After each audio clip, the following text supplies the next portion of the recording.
Inilagay sa makeshift na nicho ang mga buto sa bone chamber ng sementeryo sa Bogo City, Cebu, na kasamang nasira ng lindol noong Setyembre. Mula sa Bogo, Cebu, nakatutok live si Fe Marie Dumabok ng GMA Regional TV. Fe?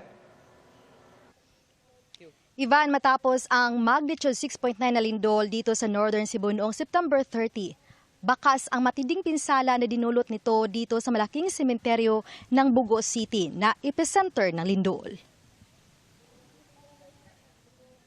Sira-sirang puntod at bitak sa mga nitso. Ganito ang dinatnan ng mga bumisita ngayong araw sa Corazon Cemetery sa Bogo City, Cebu, para sana maglinis ng puntod bago ang undas.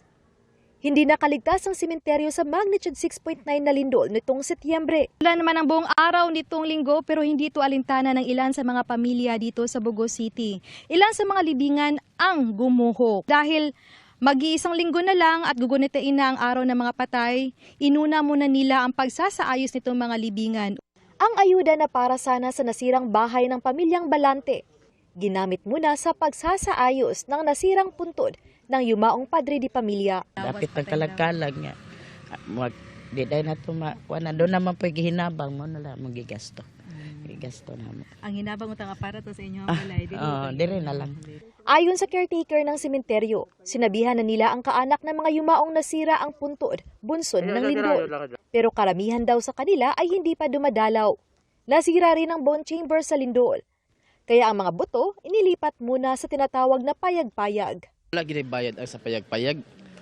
Kanang sa tagtungod ragid na siya nga pamaagi kay kana diha nga luna nga gibutangan sa payag, gihog na siya libre para sa katong walay kaabot sa bone chamber ba.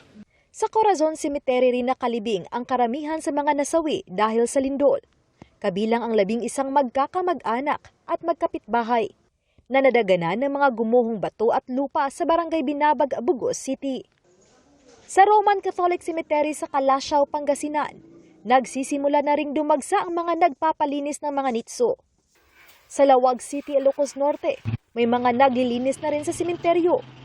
May dumalaw na kaanak ng yumaon na dismayado dahil tinambakan ng lupa ang puntod ng kaanak.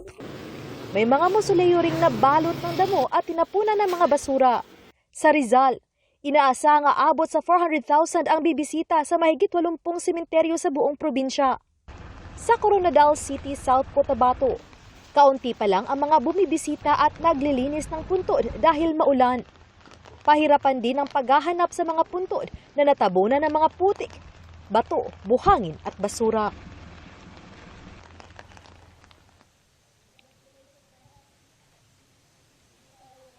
Ivan, mula pa noong nakaraang linggo, abala na ang pamunuan nitong sementeryo sa pagsasaayos bilang paghahanda ng undas. Yan muna ang latest mula rito sa Bogo City, Cebu. Balik sa inyo, Ivan. Maraming salamat, Fe Marie Dumabok ng GMA Regional TV. Iniutos ni Pangulong Bongbong Marcos ang pagsisigurong mababa ang presyo ng bilihin. At isa po sa mga hakbang sa pagtupad niyan, ang paglagda niya sa 2 executive order kaugnay sa pagbili ng gobyerno ng palay at pagkain. Nakatutok si Darlene Kai.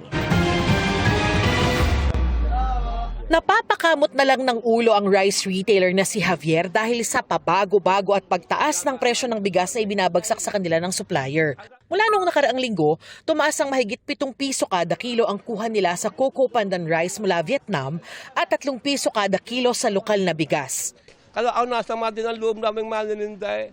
Tapos hindi mo kami nagtataas ng selling. Gayunman, mula noong nakaraang linggo, hindi nagbago ang presyo ng local rice sa community market na 40 hanggang 45 pesos kada kilo. Sinasalo raw ng rice retailers ang pagtaas ng presyo.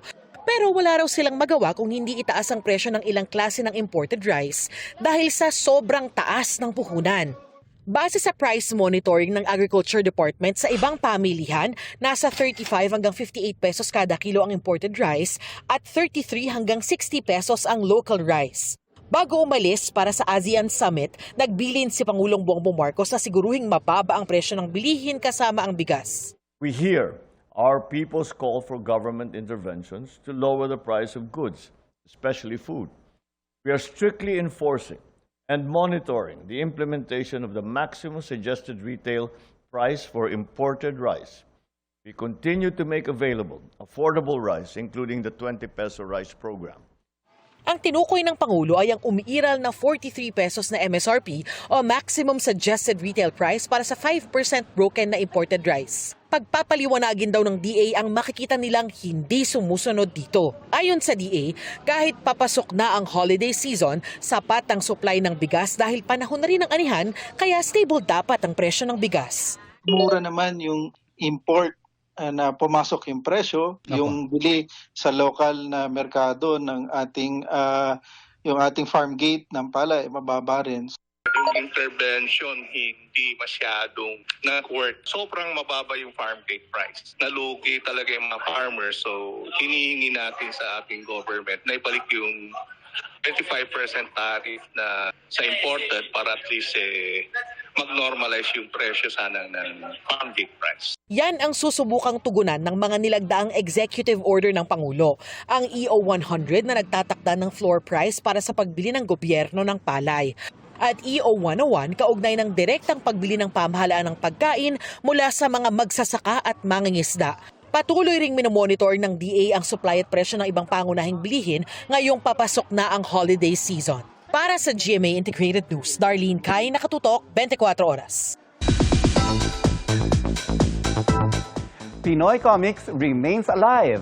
At ang isa sa mga sikat ngayong comics bibigyang buhay sa pinilakang tabing sa pangunguna ng GMA Pictures.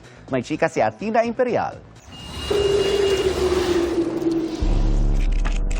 Mula sa mga pahina ng comics kung saan una siyang nakilala noong 2017, tatawid sa big screen ang batang si Ella Arcangel na lumalaban sa masasamang tao't halimaw. Ang Filipino horror fantasy story na Ella Arcangel, mga awit ng pangil at kuko, bibigyang buhay sa pelikula ng GMA Pictures at ng 20 Manila. Inanunsyo ito sa Comic-Con Grande 2025 na dinaluhan ng GMA executives sa pangunguna ni na GMA Network Senior Vice President at GMA Pictures President Attorney Annette Gozon Valdez at GMA Pictures Executive Vice President Nessa Valdelion. Ito ang unang animated film ng GMA Pictures. Buhay pa rin ang comics. Ang dami talagang fans ng comics and we want to really celebrate the artistry of Filipinos pati sa comics and exciting dahil ang galing nila, ang galing ng talent nila and we're very honored to be a partner in this movie. Magandang pagsasama ng media ito because masasabi nating homegrown comic series ang Ella Arcangel at sa partnership na ito with GMA Pictures. Nasasabik na rin ng creators ni Ella na ibahagi ang kwento nilang sumasalamin sa lipunan.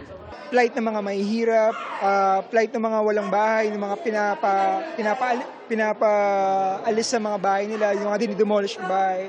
Parang yun yung pinaka-goal ko sa, nung ginawa ko to, na para mabigyan ng light tong mga nangyayari na to. Ang Ella Arcangel ay may importanteng mensahe na tingin ko dapat mas mapanood ng mas maraming Pilipino. Athena Imperial updated sa Showbiz Happenings.